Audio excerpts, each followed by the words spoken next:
Hello everyone, today I would like to talk about Ctenanthe Lubbersiana. Now this plant is a beautiful evergreen perennial plant which is native to Central and South America. These plants are usually grown for their attractive and variegated foliage. They can grow up to 2 meters high and they bear these large oval-shaped leaves and the leaves are striped and mottled with the yellow and the gold color. So the stems are also like bamboo. They are thick and strong stems. These plants are usually grown as indoor plants, indoor house plants, but they can also be used as ground covers, as I'll show you here. You can see here the lots and lots of Ctenanthe Lubbersiana.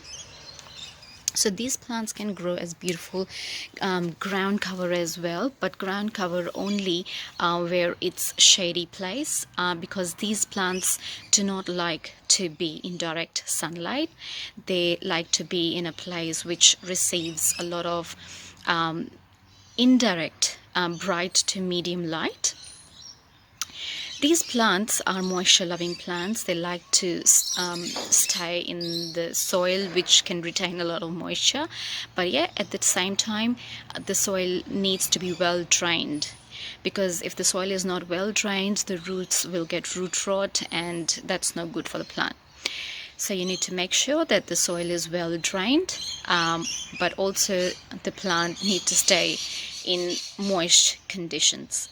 This plant can also tolerate the cold temperature up to 13 degrees Celsius, but not lower than that, because if the temperature is too cold, the leaves start curling up in order to keep themselves warm. These plants are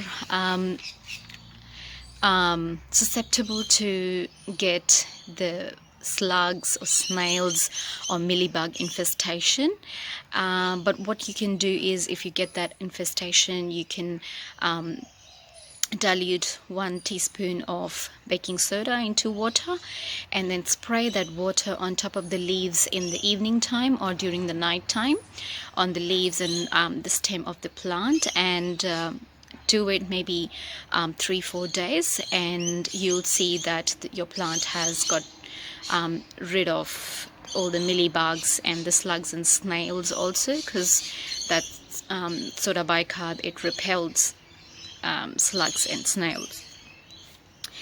Now we'll come to its propagation. So because it can grow as ground cover, so the propagation is really easy.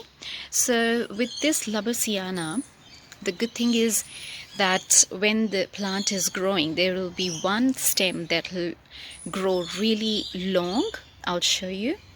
And that at the end of that stem, there will be a bunch of leaves, and the node of that stem generally gives out roots.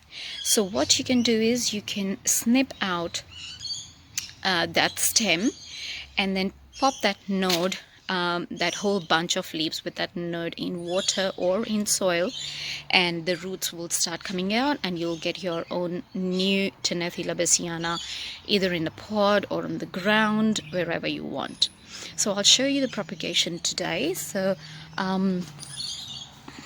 here, as you can see, this plant,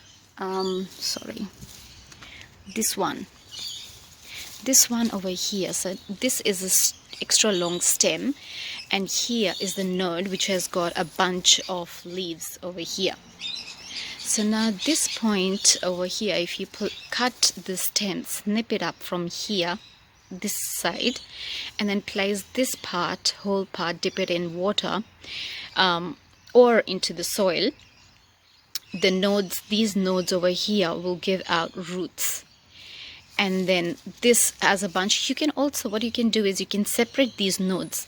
Now these ones, 1, 2, 3 and 4, they'll become 4 different plants if you separate them out and put them in water, and you'll get 4 different Ctenanthes like this. So I have tried both types of propagation. I'll show you.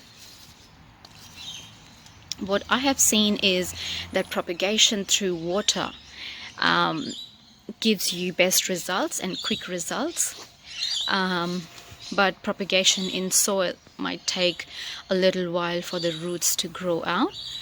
But water propagation works really quickly. I'll show you the pot.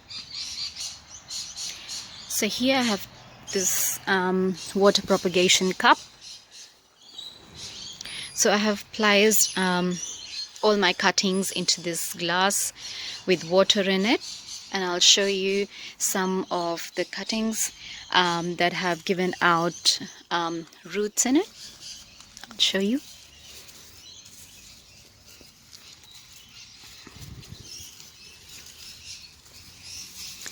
So here, friends, here you can see that this Ctenanthe cutting that I took, I can say 3 weeks back. So this cutting has given out roots from that node which I showed you before on that stem.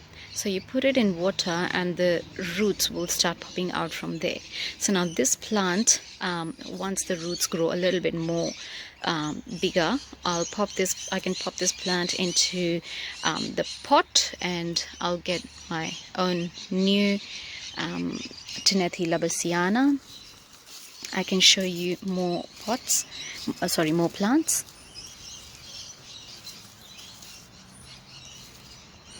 Now friends, this one here, if you can see some white roots in the front. That's another one sticking to it.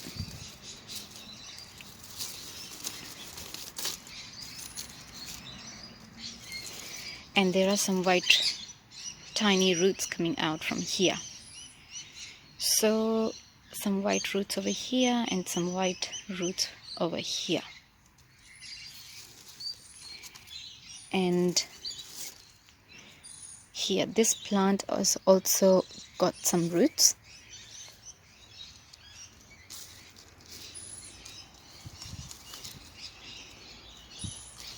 Here friends, on this one you can see the roots have come out. So this is, I can say, maybe in 3 weeks time I have got these many roots.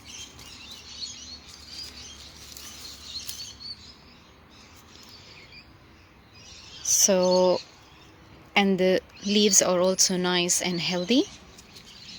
And now you can put them in soil. As I said, that they can, these Ctenanthe Lubbersiana, they can accept any type of soil, provided that the soil is well drained. The pot needs to have drainage holes underneath so that excess water can drain out and the roots remain healthy. They don't get any rot. If you want, you can add some perlite in your soil to keep the soil light and to maintain good drainage. So these plants are really easy to propagate. All you need to take care is about moisture, that these plants need to stay in moist conditions, and extreme temperatures like too much hot or too much cold temperatures are also a big no-no for this Ctenanthe Lubbersiana. So that is all about this plant, guys. It's super easy to maintain this plant and to propagate these plants. Hope you got a lot of information about the care and propagation about this plant. If you have any questions, please write them in the comment section. And for more videos, please subscribe to my channel. Hope you like this video. Thanks for watching.